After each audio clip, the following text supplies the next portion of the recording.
TMZ Live. One of the greatest race car drivers ever, Kyle Busch, he died yesterday, 41 years old. We now have a sense of what happened in the hours before his death. What he was going through, because the day before his death, there was an emergency call made to a facility in North Carolina where Kyle was there using one of the race simulators, still practicing for what he hoped was going to be the race he was going to be in this weekend, the Coca-Cola 600 in Charlotte. But while he was there at that facility, he fell into a medical crisis, and someone there got on the phone and called 911, and you can hear them describing what he was going through on Wednesday afternoon. This was around 5:30. And tell me exactly what's happened. I've got an individual that's shortness of breath, very hot, thinks he's going to pass out, and is producing a little bit of blood, coughing up some blood. And is he awake? He is awake. He's awake. He's on the bathroom floor right now. So what we had been told after he was sent to the hospital was he was having some kind of a severe illness. And that's what they announced Thursday morning, and then just 6 hours roughly later, he died. The news that he had died. And so, look, they have not said what it is, but he had been ill, and it seemed to be getting worse and worse and worse over the 5 or 6 days, the last days of his life. I think that's right, Harvey. In fact, on May 10th, as a lot of people have undoubtedly seen by now, he actually asked for a doctor to meet him in the pit lane after his race completed. Interesting. We're going to play this because he's in the middle of a race in Watkins Glen on May 10th and thought whatever he was going through radioed into his crew. Can somebody try to find Bill Heisel? He's the Hendrick doctor guy. Tell him I need him after the race, please. Hey, do you want Mr. Bill at your car or at your bus after the race? Bus. I'm going to need a shot. Copy. He'll be at your bus. He sounds like he's short of breath there. He does. But he's in the middle of a race there. The car is hot. It is physically demanding, you know, despite what people might think. By the way, he finished 8th in that race. Despite whatever he was going through. Right. So Charles, he presumably then meets with the doctor afterwards. Whatever he was dealing with does not stop him from racing, because that's the 10th. Then on May 15th, he enters into a NASCAR Truck Series race. He wins that race. And then afterwards, he makes a comment, which a lot of people have now talked about, that you never know which race could be your last race. It actually ended up being... I don't think he was saying, I feel so bad. But here's the thing about this. Eerie, though. And look, we don't know what it is, but I'm just going to put this out there, that there is a really horrible, and I'm not saying he has this, but it's just odd to me, there's a really horrible flu going around that turns into pneumonia. And I know somebody who just went through it. And they basically don't go to a doctor because they figure, I'll give it one more day. Right, and I'll give it another day. And it'll get better, and it doesn't, and I'll give it another day, and I'll give it another day. You can go downhill really fast with something like this. So I don't know if that's what it was, but what they were describing there is similar to what I know. So that call was made on the 20th. Right. May 10th is when, at least as far as we know, he was experiencing some kind of symptoms. Right.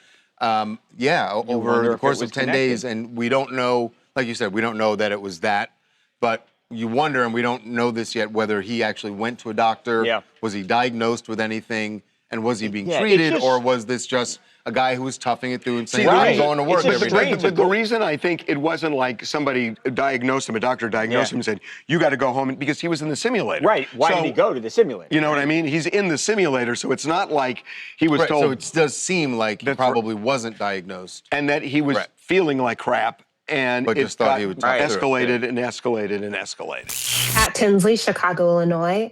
I think when it comes to Kyle Busch, I think one thing that his final days really reflects is that he died still committed to the sport, and also his family. One of his last posts on social media was actually about his son. And while it's deeply unfortunate, I think, to lose an icon, particularly at the age of 41, the fact that we can remember him as not only an icon, but someone committed to the race, you know, having a medical emergency and still finishing in 8th place is a testament to his legacy. Yeah, he was an incredible driver and an incredible family man. Really, sadly, both of his kids, I think they're 11 and 4, just celebrated birthdays this month. And just sad loss for obviously his family, but for all of racing fans. Britney Spears' DUI stop revealed something about her memory. It is really, really sharp because there are tire tracks in this DUI stop because she ran over some close relatives. As they say, backed up the bus over a close relative. That would be her mom, Lynn.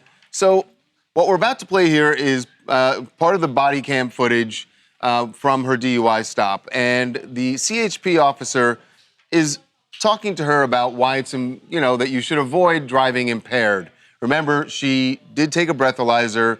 She was under the legal limit of 0.08, but she did have, by her own admission, at least one mimosa. Well, she had alcohol in her system. Yeah, she was a 0.06, I think a 4 and a 6. Yeah. But she also had taken drugs, Adderall. Right, and Prozac, drugs, and also a mood stabilizer. So that's called under the influence. The officer is talking to her about why it is important to not drive impaired, and suddenly she remembers something from, more than 50 years ago. 50? What are you talking? 51. Oh, it is. Oh my God, you're right. 51 years. God, time flies. So you are hereby advised that being under the influence of alcohol or drugs or both impairs your ability to safely operate a motor I take Lamictal and Prozac every morning, okay? I'm like a step for life. Okay. Baseline is Prozac. Okay. 60% of women take Prozac. Okay. Therefore, it is extremely dangerous to human life to drive while under the influence of alcohol or drugs or both.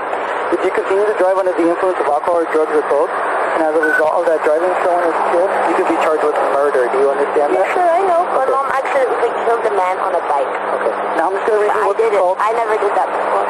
Okay. He was a biker. Yeah, okay. I'm just going to read you another thing what's called implied consent, okay? And nothing happened to her. So, why didn't they kill her? Okay. Why didn't they arrest her? How come my mom got away with everything? Okay, so because my mom tried to kill me. Oh my God. Wow. I gotta say, that's, I know that on a level it's like, it feels like it's a stunt and everything else. No. That's really alarming. That's really alarming. My mom tried to kill me. Why didn't anything happen to her? And it's like, my God. Yeah, that she went down that path, that her brain went down that path. That was not just something she was making up, and I don't know how many people know this or remember it. I had totally forgotten that Lynn did accidentally hit someone on a bicycle back in 1975. Brittany clearly remembers that happening to her mom. It was before Brittany was alive, but she remembers that story and went there. It's really bizarre, like how her brain connected that immediately as soon as the officer said what he said to her. The part that I find interesting is when she says, my mom tried to kill me. Now, the only thing that I can think of is she's going back to the conservatorship. The conservatorship. No, that's clearly what it is. When they put her in, yes, and she had said that, yeah. We know Britney has had an up and down relationship with all members of her family, but it's her dad that I think she really hates. No, her dad gets the blame for the conservatorship, but when they first had her committed to the mental facility, she had said that. She did not want to go in, and she felt like they were trying to kill her. Well, it was actually her dad that got her in because he was the conservator. Lynn wasn't. But she's railed on everybody. Before the conservatorship. But she never brings her dad. She had the breakdown. Right. She never brings her dad up in this video. She brought her brother Brian up at one point. It wasn't really a huge part of this video. But the fact that she says, my mom tried to kill me, but she had so much hate for her dad in the conservatorship, she never brings up Jamie. Yeah, but you're also thinking rationally here. Right. And she was not. And she was clearly not. I mean, here's how off the rails it was. There is a point that Britney seems to be inviting the officers to come over for a meal. What if we have you get out of the car? We'll put you in one of our cars and we'll drive around the corner so we're somewhere that there isn't a bunch of people driving by. Oh, I don't want to get in your car, sir. You can come to my house. I'll make you food and lasagna or whatever you want. Oh, I have a pool. My babies are coming to my house tonight to go to.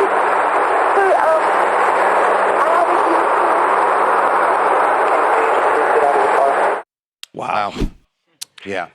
I mean, it's just a window in, but sorry for beating that drum, but she is someone who is, struggling from day to day. It's different, but struggling with mental illness. I am Jenny from Cleveland, Ohio. So, you guys, obviously, what's going on with Britney is heartbreaking. There's so many facets to this story, and there's not even enough time to talk about it. This is a classic case, in my opinion, of you can lead the horse to water, but you can't make it drink. She's suffering with addiction issues, and she's suffering from mental health, right? Where are you leading the horse to water? Were you part of the Free Britney movement? Of course I was. Okay. I'm a founding member of that. Then how do you feel about it now?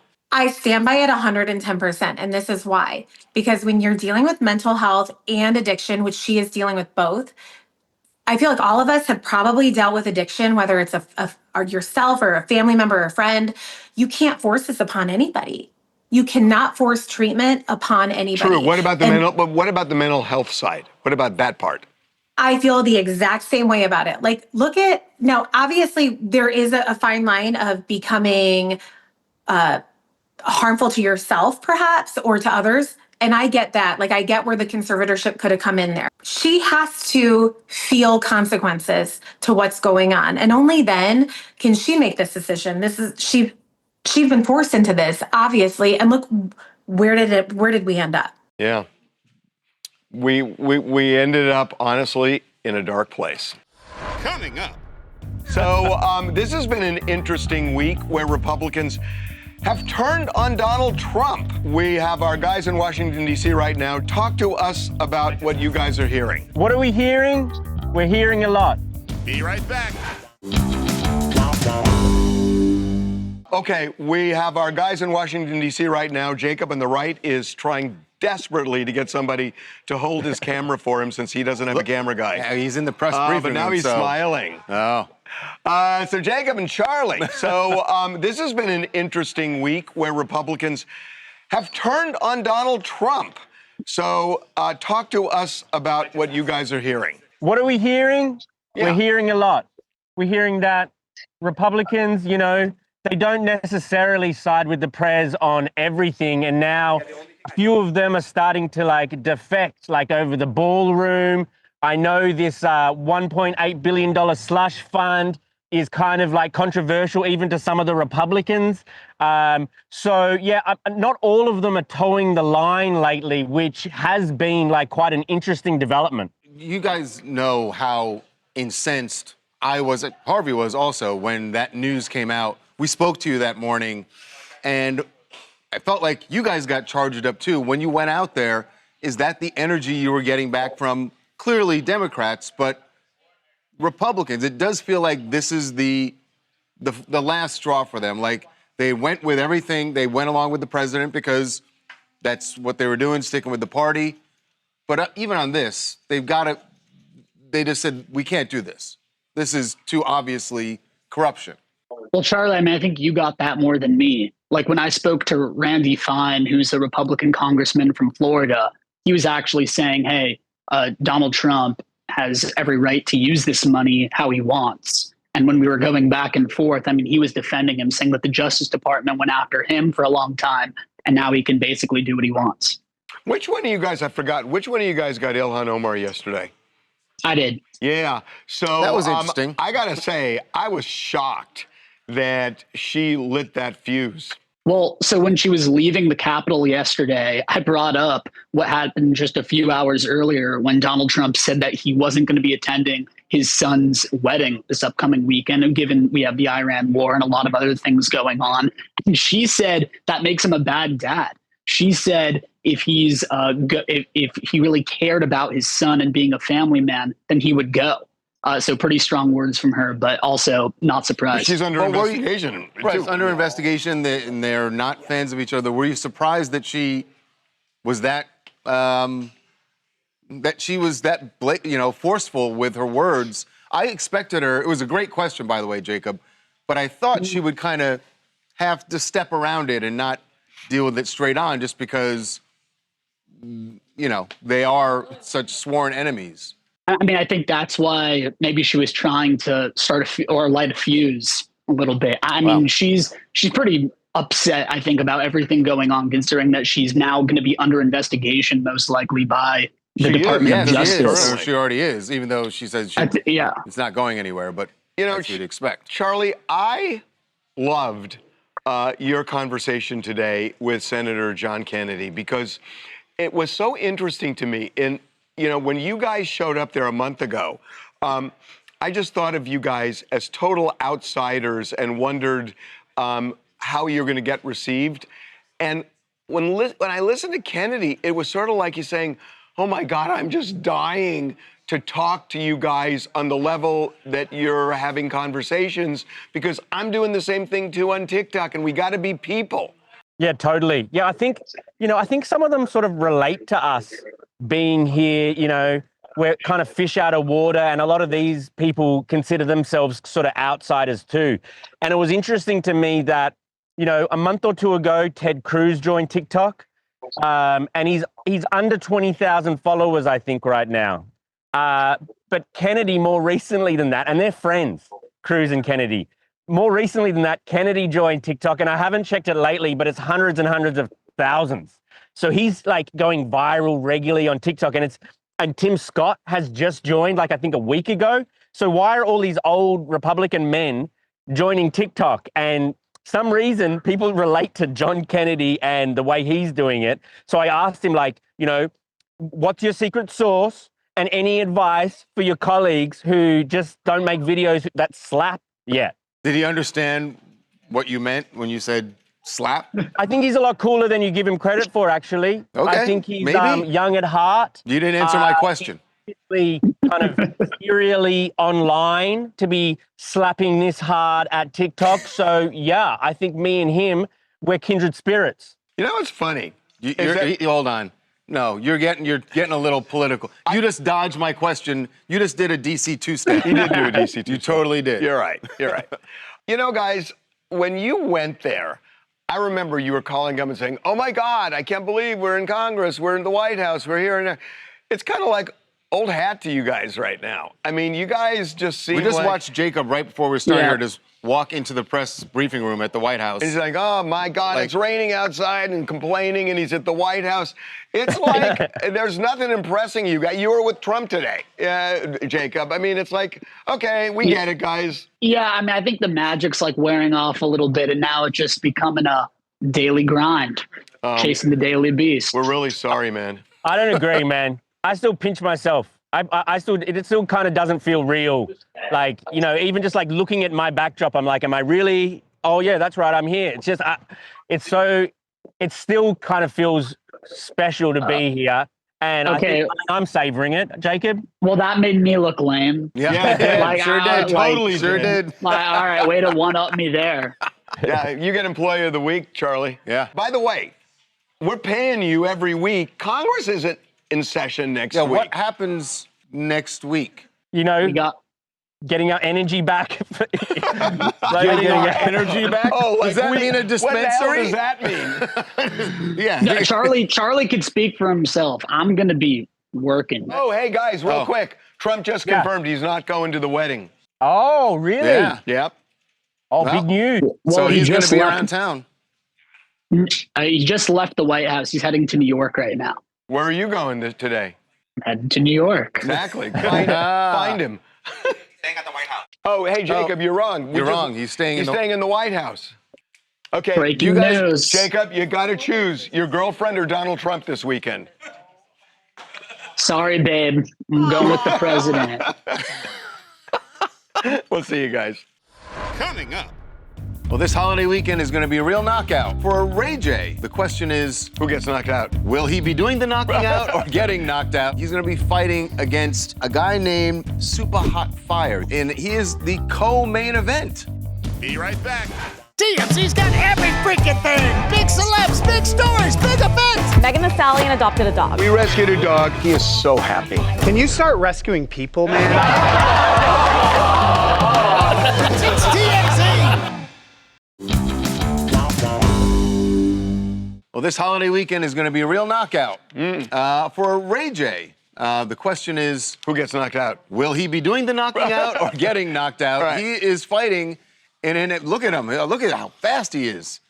He is in Vegas getting ready for an MMA-style event. He's going to be fighting against a guy named Super Hot Fire. Don't show us, show Ray. Yeah. Watch this. Look at him. And he is the co-main event at this bout that's going to be going down in Vegas at the Wait a minute, UFC are you out of breath Center. already? He might be. Yeah. I wanted to give you the first 1, 2, 3, and then but you guys kept going, so I'm like, You got as Raquel would say, you got quick hands. I'll see the slots 2 letters. Yeah, I see you. Yeah, no, I mean, all the fighters are here. This is a big fight for me. I'm undefeated. I have no wins and no losses. And no losses, So, right? I was going to say. That's but yes, something. undefeated. Yeah. No wins, I'm no undefeated. losses. I'm gonna so I can kick, I can elbow, I can put him in like a chokehold, like all of these things. So why are you doing it? I'm not saying it negatively. I'm just curious. What inspired you to do it? Well, it was on my bucket list, and the older you get, the more you can't do it, right? So I'm 45, and right now I'm 0-0-0. There's a bucket list, and I just want to get in there, and whether I get beat up or whether I beat them up, I was in the ring, fighting for a championship belt and fighting for my life and fighting for my kids, and so I think that's just the angle that I want to approach it with, and just never give up. That's the angle. I don't want to get too serious here, Ray, but you mentioned fighting for your life. A few months ago, you were in the hospital dealing with some illness. You said that the doctors were giving you months to live, that your lifestyle had caught up with your heart in particular. Yeah. Have doctors said that this is something you should be doing? Well, I did at least 15 tests from the eyes to the heart to the blood. I did 2 or 3 blood tests, feet tests, arm test, body test, heart test, 8 EKGs, MRIs, and MRAs, everything. And everything came out clear. And so for me, this is just a good opportunity to just show my determination and will on never giving up on myself. And I've been cleared through all the doctors and stuff too. I mean, all my main doctors said, don't do it. My mom said, don't do it. Brandy was like, you gotta be kidding me. And everybody, but if I come out strong, man, I think that it'll just change the dynamic of who I am. And I think this could be a big turn on just me cleaning my act up. But I gotta win. If I don't win, then it's gonna be I'm gonna go into a darker depression and in a dark side. So this is all I got. But that's scary. That if that's the way you're viewing it, that winning is the highest of highs. But losing, that's just scary that you would go into that kind of depression going into the octagon. I'm serious. I don't want to lose. Super Hot Fire's tough. He's already been in the ring with some guys way bigger than me. He's very cocky. I just seen him right now, and that didn't make me feel any better. Just because he was just over cocky and over excited about winning. And so, but again, if I get beat up, just remember me. Ray, stop it. I'm just saying, don't say it like that. I'm saying remember me as a winner. But you have been training with folks like Rampage Jackson, Chuck Liddell. You got some name brand people in your corner. Ortiz. Yeah. I talked to Victor Ortiz. I talked to Mike Tyson today. We got to get his gave confidence me up, Harv. Come on. Right. Ray, you can do this. Talking to Mike today, Mike was like, you go in there, and he gave me some tips, some secret tips. And so I'm like, yeah, Mike Tyson. And so he's been my friend for a long time. So he's watching the fight. I mean, and again, he's Super Hot Fire. And Drake album's so dope right now. I'm Iceman. I'm Iceman. He's Super Hot Fire. I'm going to put him out with this freezer. Yeah, is that your move? You're going to do the freezer on him? Yeah, I want to. I do. Okay, listen, have fun. Listen, I want you to have fun in there. I want you to have fun. We're gonna cheer for you. I want you to win. But no matter what happens, do not go to that dark place. We saw that with Ronda Rousey, and she came back, and she just won again. So I wish I could do that. I want to do exactly what she did. It happened so fast. If I can do it like that. 17 seconds you want? Yes, I'll be a fighter for another 10 years if I can do it that fast. Okay, all right. But it just doesn't seem realistic for me too. So I just come on, Ray. Confidence. Yeah, we got to build you up a little bit here. No, Okay, I Ray, do. we're gonna I'm watch. happy. We're gonna watch Tomorrow night, it's going down at the Apex Center, at UFC Apex Center. It's gonna be a lot of fun, man. Good luck, Ray. Yeah, exactly. Good luck, man. Those combos ready. Coming up. A rocket did not go up, but Nicki Minaj was there to watch it not. Indeed, that's what went down at SpaceX, where Nicki was an honored guest. Be right back. Welcome back to TMZ Live. You were saying? A rocket did not go up, but Nicki Minaj was there to watch it not. Indeed, that's what went down at SpaceX, where Nicki was an honored guest on the live stream that they do for every launch. And this was, I think appropriately, they brought her because, not only because she's tight with the president and therefore, I'm sure, Elon, but it was a Starship rocket, mega rocket, that was scheduled to go up. So, of course, if you don't know, Nicki Minaj's song, that's why she was there. And it seems like she was into it, but she got a little disappointed. What do you think the Barbs are going to say when they see you here at Starbase? They better say all good things. But they're going to be excited, and they're probably going to want to come themselves next time. I just noticed your shirt. You've got the right swag. I love this shirt. It's a great shirt. I have one as well. And it's a great name, Starship. I mean, how did you predict the future? Starships are meant to fly. I do not know. But major shout out to Elon. Elon, thank you for everything that you're doing for humanity. He's the man. I love what's behind her. I love the engines. That they had the engines there? That was really cool. Yeah. I don't know if those engines worked any better than the ones. This is a success, though. It not to take off when you're not ready to take off. This is a happens success. in NASCAR all the time. Yeah, you abort the mission. But it's a little embarrassing. You have Nicki, you have your VIP there to see it, and then they end up scrubbing the lawn. You take your chance. You take your chances. It's a lot more embarrassing if it blows up. If it blows up, right.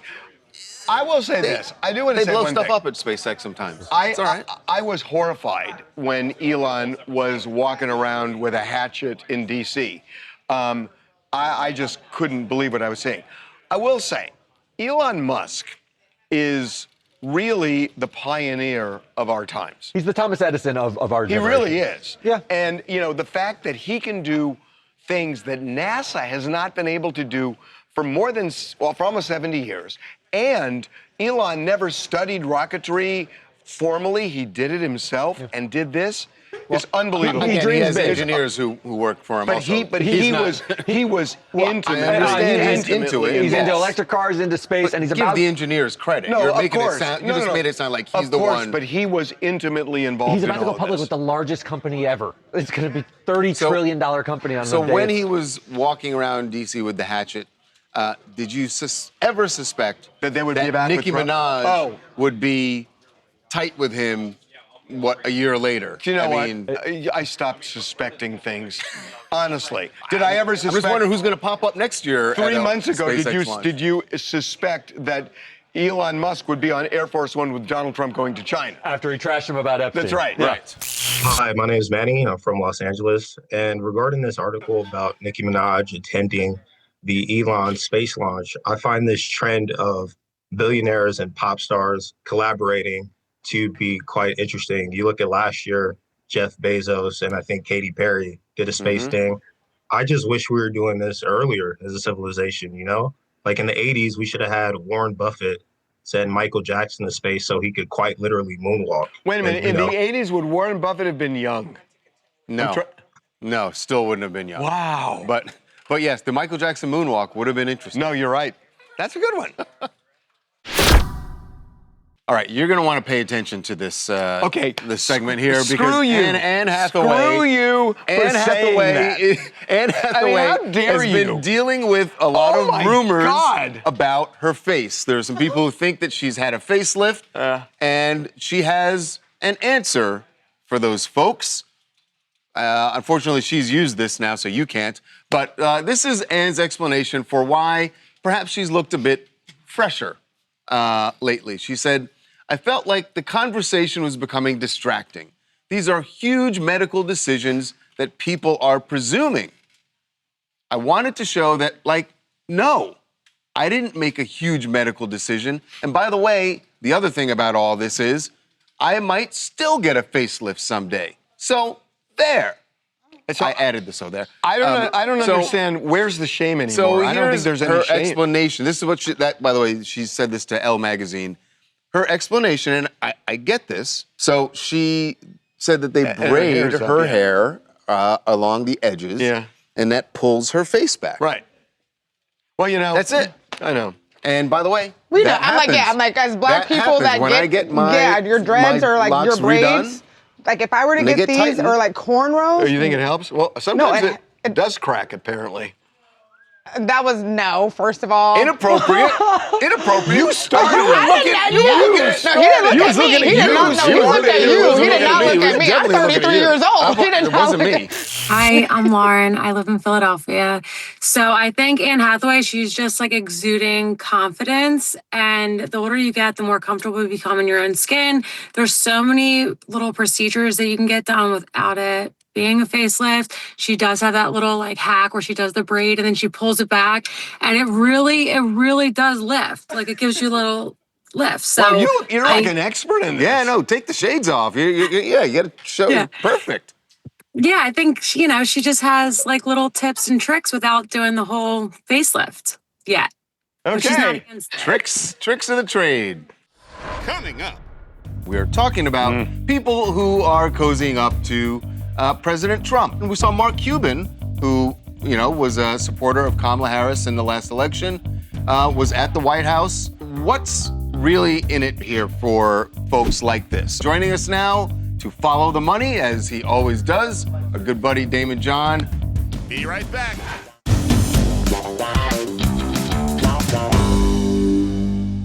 What's the saying about politics and bedfellows? Strange. Politics makes strange bedfellows. Yes. This has nothing to do with Bill Clinton. We're talking about people who are cozying up to President Trump and some people who in the past have been either very much against him or just seemed indifferent. We saw Jeff Bezos sort of defending himself this week, defending his relationship with the president. Saying, in a sense, he's nobody special. I nuzzle up to all presidents. Right. And we're going to talk about why he nuzzles up to all presidents, he says. And then we saw Mark Cuban, who, was a supporter of Kamala Harris in the last election, was at the White House working with the president on a new prescription drug plan. That's his thing. What's really in it here for folks like this? Are they doing it for themselves? Are they doing it for the country? Or is it both? Joining us now to follow the money, as he always does, our good buddy Damon John from Shark Tank. Damon, welcome back. And what say you about, when I saw Mark Cuban at the White House, I was thinking, I wonder if we're going to talk to Damon about this, because I'm sure you had, probably saw that and had some thoughts about it. I know one thing about Mark. He cannot be, persuaded in various ways. He has way more money than he needs. But I know that for years he's been working on this cost plus drugs, which is a horrible name, cost plus. People don't understand that. But at the end of the day, when somebody can get $1,000 pill for their health at the cost of $50, and he knows how many lives he's saving, he is by far somebody who publicly objected, didn't like a lot of things that the president was saying, but he said, this is more important for Americans to be able to save lives, and I will cross whatever aisle I need to save lives. So I see a huge, huge difference between Mark Cuban and Jeff Bezos. Bezos said, look, what, billionaires, what he's for is America. Well, America depends on who you are and how you view it and what you get from it. Mark Cuban to me is different. One and the same? Mark Cuban to me is different, that he truly is not doing it for lining his wallet or his company. He really has causes. And I see a difference in billionaires here. I do think that you look at somebody like Jeff Bezos. He has to work with the sitting president because he has thousands of people he's employing. But I did see him say something like, if I do my job correctly and I allow a lot of these small businesses and people to get their stuff out and grow their businesses through my platform, I've done my job as an American. Now, I got to tell you, every single I have worked with Bush, Clinton, Obama, of course. Trump's people have called me, and every single one of these presidents call and they figure out what can we do for you. I know that you may have objected to a lot of things we do, but what can we do for the people? And at the end of the day, listen, 130 million people are employed by the private sector. And we have to learn that at the end of the day, people don't wake up in the morning going, what culture am I going to fight today? They want to know how they're going to pay their bills, how they're going to have infrastructure, and how they're going to have medicine. And I think that this is a case. In Cuban, for sure, I think Bezos is a little bit there as well. I think this is a case where you put aside all your differences. You may object to 50% of what this person says, 75, but if this is going to help, it's our obligation to be, Americans first. So I guess the question when we saw Bezos' explanation saying that he's for America, the question is, does America go as Amazon goes, or SpaceX or Tesla? Pick the company that these billionaires own. Is it really better for America, for Americans, if these companies do well? Forget about, I know nobody likes the owners because everyone's against billionaires, but if their companies do well, is that actually better for everyday Americans? If their companies do better, it is better for Americans because these people have a lot of money. They can move their companies elsewhere. They can buy other countries, presidents, and various other things and do better over there. Americans, we wake up every day and get mad at the billionaire, but who doesn't want to be a billionaire? Or a large billion-dollar company. If you had a little hardware store 80 years ago, if it becomes Walmart, you say, oh, I'm sorry, let me stop being successful. Right. So again, I think it's about these people. And let me tell you something about Mark. Shark Tank was going to get canceled the first 3 years in a row. They said because nobody knew a Barbara, a Mark, or Damon. All the other billionaires and very famous entrepreneurs said, I'm not getting on that channel with 5 bozos that nobody ever heard of. I'm bigger than that. When Mark Cuban found out it was a top show watched for kids for entrepreneurship, he said, I don't care about these other 5. I'm Mark Cuban. I'm more famous than anybody, and I'm going to get on that show. So I can really talk about, Mark and his passion towards what he's trying to do. End of the day, let's look at people like Mark Cuban and say, I don't object. I don't agree with everything that Trump has done, and I don't agree with everything Obama has done. But at the end of the day, we're all Americans, and let's move forward and crossing that aisle when we think that it will benefit every single one of us, because that's what we are. We're fellow Americans. Preach. Yep. That's great. You're right. God, I love Mark Cuban. And I love you too, Damon. Thanks, Damon. I love you too, and happy Memorial Day. Have a great Memorial Day weekend. You too. Coming up. Something very strange happened in the middle of a Fox News interview. This image has gone viral because a lot of people think that the Vice Admiral was wearing like a Mission Impossible style mask and they did a bad makeup job. Be right back.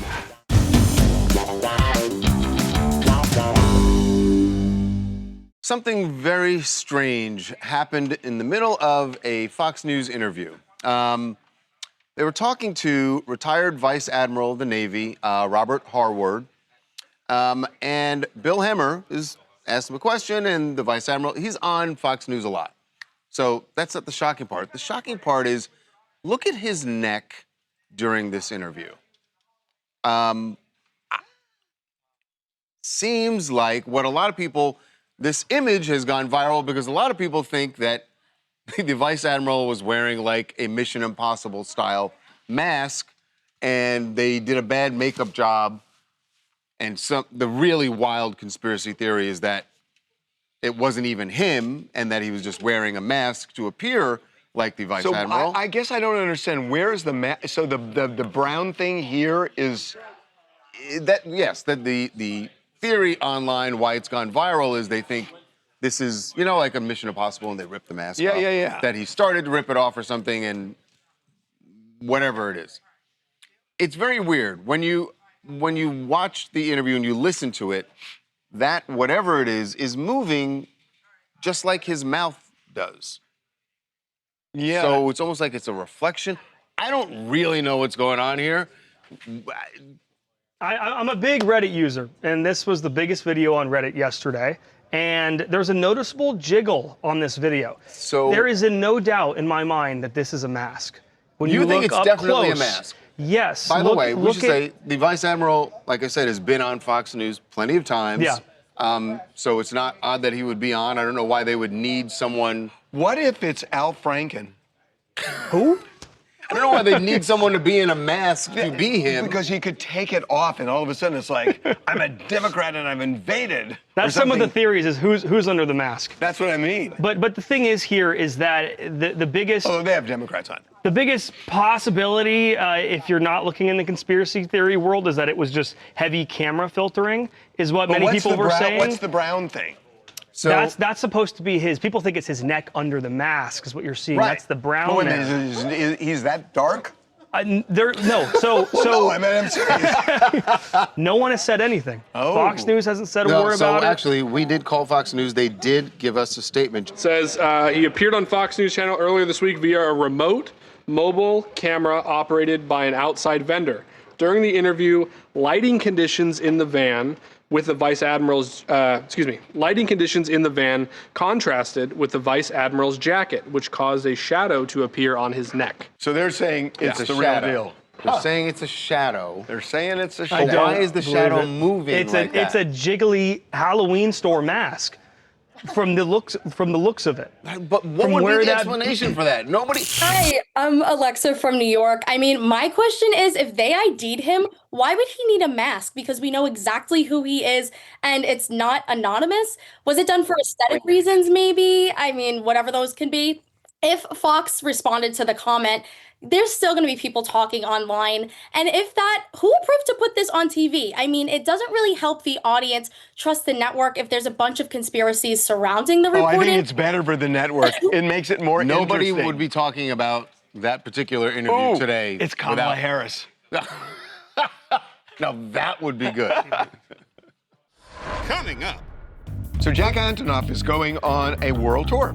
Yeah, good for him. And the Today Show wanted to hear all about it. Famously writes songs with Taylor Swift as one of her best friends. So we know the drill what the Today Show is doing. Yeah, we'll watch how he reacted. Be right back.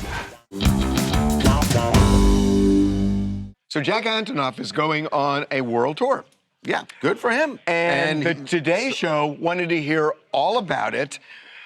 Really? But famously writes songs with Taylor Swift as one of her best friends. So we know the drill what the Today Show is doing. Yeah, we'll watch how he reacted. Wedding season is upon us. Is it? Yeah. Are you married?